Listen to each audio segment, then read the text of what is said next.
Welcome to the Love Story Vlog channel, Queen's Story. Now, let's enjoy part 8 of the story, Bowing Low. Chapter 11.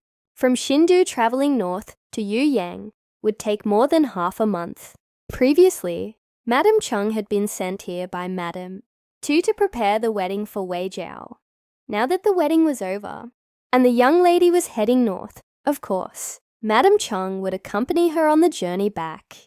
The one escorting the young lady to the north this time was again Wei Liang. Wei Liang despised the Chao family. Back when Xiao Qiao's father, Chao Bing, came to the Wei household to offer condolences, it was Wei Liang himself who first drew his sword in anger right in the mourning hall. Naturally, he held no fondness whatsoever for Xiao Qiao. The first time he saw her and learned that the Lord would marry such a woman, he immediately branded her in his heart as a calamity beauty. Now that he was ordered once again to escort her to Yueyang, though he was truly unwilling, the assignment had been given by military advisor Gong Sun himself. There was no room for refusal. Deep down, he also understood, even if the woman from the Chao family would never be welcomed by others, the fact that the Lord had married her meant she must serve some purpose. And so, begrudgingly, he accepted this tedious task a second time. Wei Liang went to prepare the carriage, selected a few attendants, and carefully arranged the luggage. Xiao Qiao would be bringing with her at the back of the carriage. Then, he stood at the gate of Xin Pavilion, waiting for her to come out. Xiao Qiao did not keep them waiting long. After she finished her preparations, the sun had already climbed high into the sky. She led Xuan Nu and a few maidservants out from the bridal chamber at Xiaoyang Hall. From early morning, Xuan Nu had been in a particularly bad mood.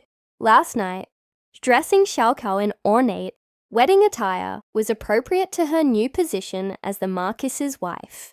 But that stately elegance had made her seem older than her age. Today, however, Xiao Qiao must shine in her own right, especially her lovely face and the effortless grace that naturally flowed through every movement.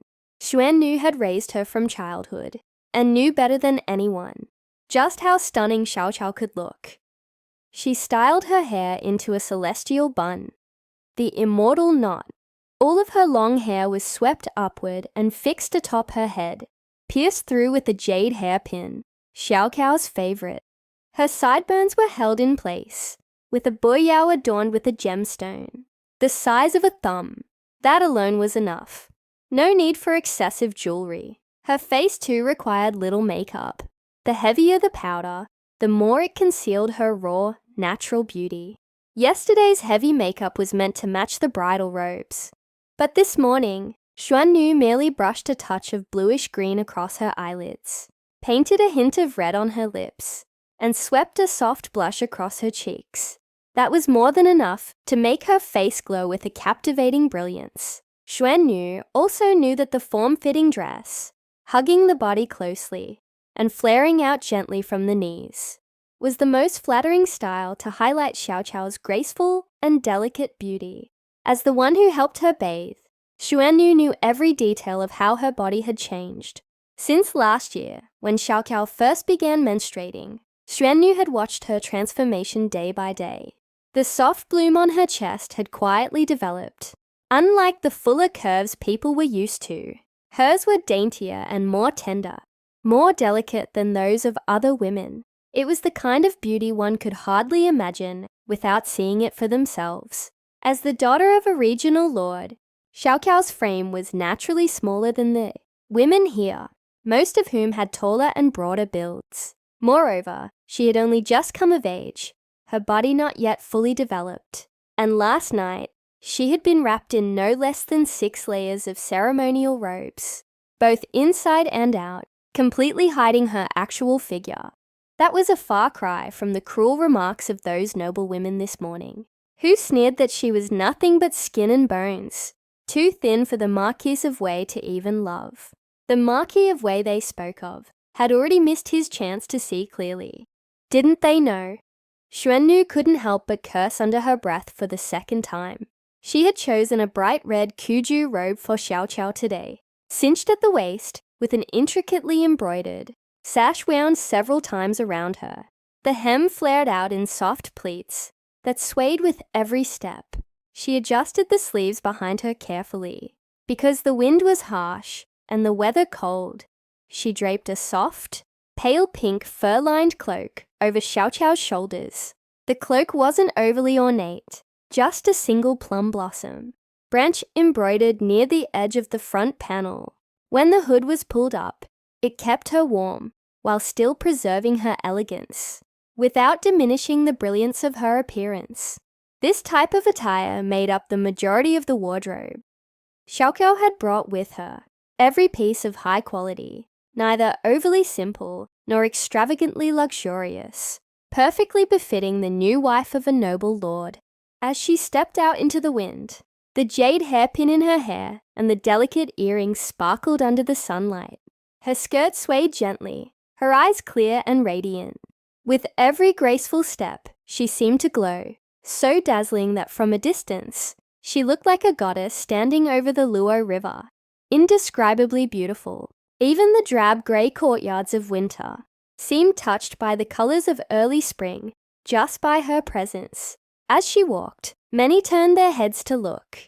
Some stared so long they even forgot to bow. And as she moved farther away, their eyes remained fixed on her, reluctant to look away. At last, Xuannu felt the weight in her chest ease just a little. They passed through the first gate toward the larger outer gate. When they reached the short stairway ahead, Xuannu, worried there might still be patches of ice left from the night before, quickly reached out to support Xiao Qiao. Xiao Qiao lifted her hem cautiously as she stepped down. But just then, she felt Xuannu suddenly stop beside her, and the sleeve of her robe was lightly tugged. Xiao Qiao looked up. Standing just a short distance in front of her was Wei Xiao. Beside him stood a rather thin man, middle-aged, with a few tufts of beard. His face looked slightly gaunt, almost sickly, but his eyes were sharp and clear. Judging by his pallor, he seemed to be someone suffering from a lingering illness. Perhaps a court official who served closely under Wei Xiao.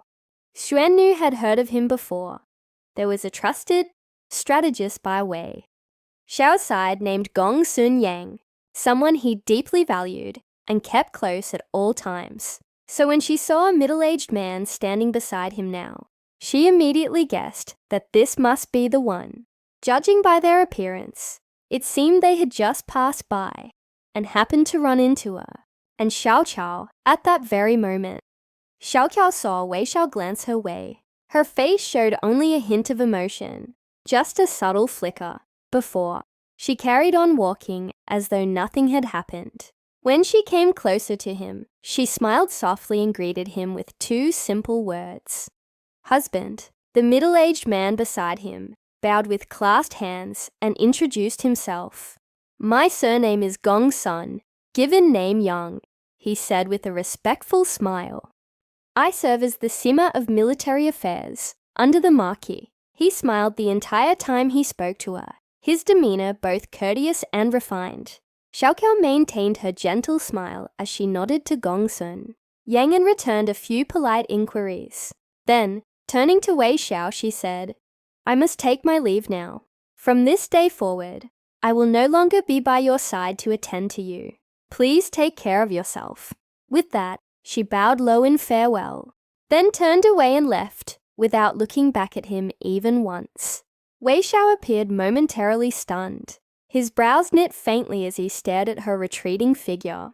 Although Xuannu held much resentment toward Wei Xiao in her heart, she dared not show even a trace of it in her expression, now that they had encountered each other face to face. Seeing that Xiao Qiao had already gone far ahead, she quickly bowed to Wei.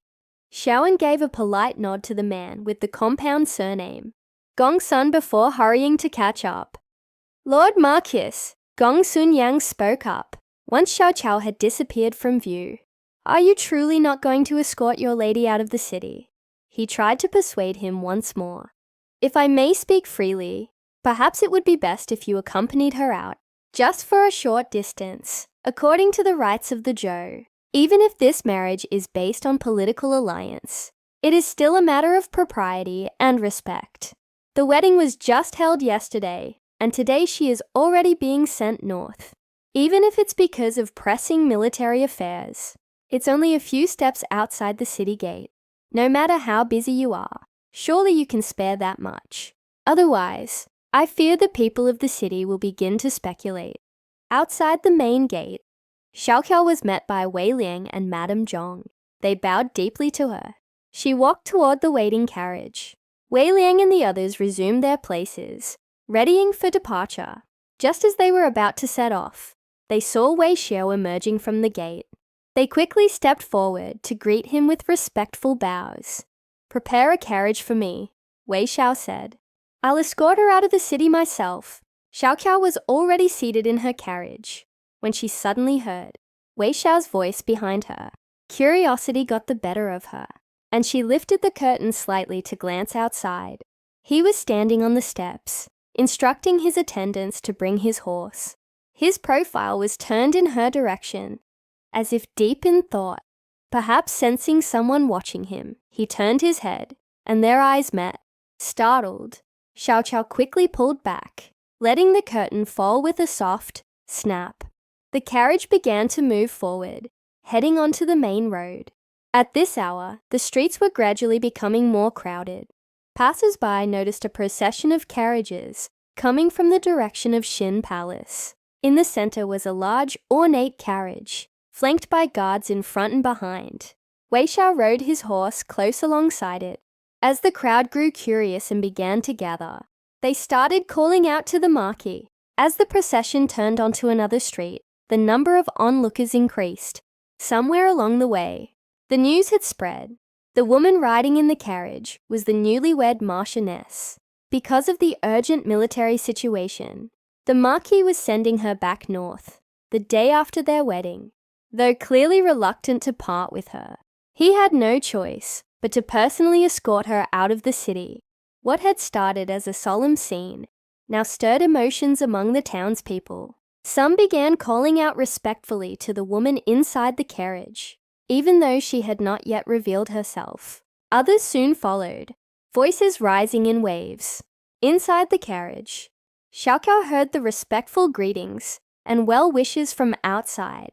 Some even raised their voices to wish her a safe journey. In this era, though society was still largely patriarchal and women were not permitted to remarry, despite exceptions among the nobility, times had slowly begun to change. The rigid rules that once prevented noble women from appearing in public were gradually loosening. In Yanzhou, when her mother was still alive, every year in the 3rd month, she would take Xiaoqiao and Daqiao to visit the flower goddess temple, one of the most important springtime festivals. The skies would be bright and the breeze gentle, the carriage ride leisurely, and they would often be greeted with warmth and joy by the townspeople. Now, hearing the growing cheers and well wishes from both sides of the road, Xiaoqiao lifted the curtain on one side of the carriage. She looked out and nodded to the people lining the streets, smiling gently at them. Of course, the people of the city knew nothing of the past between the Wei and Qiao families. Because Wei Xiao was beloved by the people, they naturally extended their goodwill to his young bride. Moved by the story of this newlywed couple, already forced to part ways due to wartime duties, they were even more touched to see the marquis personally sending her off. And when she finally lifted the curtain and responded with a smile, graceful and serene, gentle as a spring breeze, they were utterly charmed. She sat inside the carriage with dignified composure, poised and elegant, her smile kind and warm. For a moment, it felt to each person that she was smiling directly at them. A murmur of delight spread through the crowd. Men and women alike, overwhelmed with excitement, began trailing behind the carriage, hoping to catch one more glimpse of her. At first, Xiaoqiao revealed herself out of duty. As the marchioness, it was proper to return the people's greetings. She hadn't expected that doing so would stir such a large crowd.